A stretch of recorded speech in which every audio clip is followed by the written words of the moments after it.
पर लाखों हेक्टेयर जमीन पूरे देश में है। वक्फ कानून में बदलाव के बाद अब ये गरीबों से जो लूटा जा रहा है वो बंद होने वाला है। आपने वक्फ कानून बना दिया सिर्फ जमीन हड़पने के लिए। आपने ये नहीं बताने का काम करोगे कि इससे आप किस तरह फायदा पहुंचाओगे। आपने तो ऐसा शो कर दिया कि वक्फ बोर्ड आपसे भी ऊपर था कि प्रधानमंत्री जी कहें कि ये तो अब प्रगति मैदान के ऊपर भी कब्जा, भारत मंडपम पे भी कब्जा कर लेंगे, पार्लियामेंट पे भी कब्जा कर लेंगे। वक्फ संशोधन अधिनियम को लेकर पूरे देश में बवाल मचा हुआ है। पश्चिम बंगाल से हिंसा की तस्वीरें सामने आ रही हैं तो विपक्षी दल भी खुलकर इसका विरोध कर रहे हैं। वहीं आज हिसार के मंच से प्रधानमंत्री नरेंद्र मोदी ने वक्फ अधिनियम का विरोध करने वालों को करारा जवाब दिया है। बाबा साहब के विचारों, वक्फ के नाम पर लाखों हेक्टेयर जमीन पूरे देश में है। इस जमीन, इस प्रॉपर्टी से गरीब का, बेसहारा महिलाओं बच्चों का भला होना चाहिए था। और आज ईमानदारी से उसका उपयोग हुआ होता तो मेरे मुसलमान नौजवानों को साइकिल के पंक्चर बना करके जिंदगी नहीं गुजारनी पड़ती। लेकिन इससे मुट्ठी भर भू माफिया का कोई भला हुआ। पसमानदा मुस्लिम इस समाज को कोई फायदा नहीं हुआ। और ये भूमाफिया किसकी जमीन लूट रहे थे?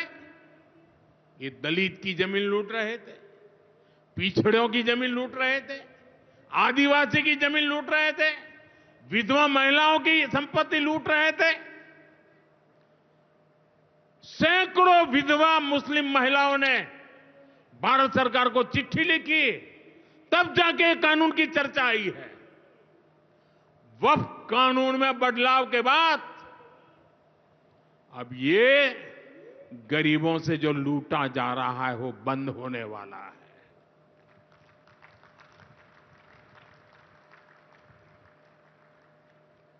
और सबसे बड़ी बात, हमने एक बहुत बड़ा जिम्मेदारीपूर्ण महत्वपूर्ण काम किया है। हमने इस वक्फ कानून में एक और प्रावधान किया है। अब नए कानून के तहत, वक्फ के कानून के तहत किसी भी आदिवासी की जमीन को हिंदुस्तान के किसी भी कोने में आदिवासी की जमीन को, उसके घर को, उसकी संपत्ति को ये वक्फ बोर्ड हाथ भी नहीं लगा पाएगा। लेकिन इस बीच कांग्रेस नेता इमरान मसूद ने पीएम मोदी के बयान का जमकर इसका विरोध किया। क्या कुछ कहा, सुनिए। पिछले 10 साल से आपकी सरकार, प्रदेशों में आपकी सरकार, आपने कितने वक्फ के भूमाफियाओं को जेल भेजा, कितनों के खिलाफ आपने कार्रवाई की, और कौन वो भूमाफिया आपने चिन्हित करने का काम किया। आपने तो भूमाफियाओं को खुली छूट दे दी इस कानून के अंदर। आपने सजा के प्रावधान को हटा दिया, आपने लिमिटेशन एक्ट हटा दिया, जिससे वो लोग जो कब्जा धारक लोग हैं वो एडवर्स पोजीशन में सुप्रीम कोर्ट में चले जाएं। तो जो आप कह रहे हो उल्टा, ठीक उसके उल्टा आप कानून में कर रहे हो।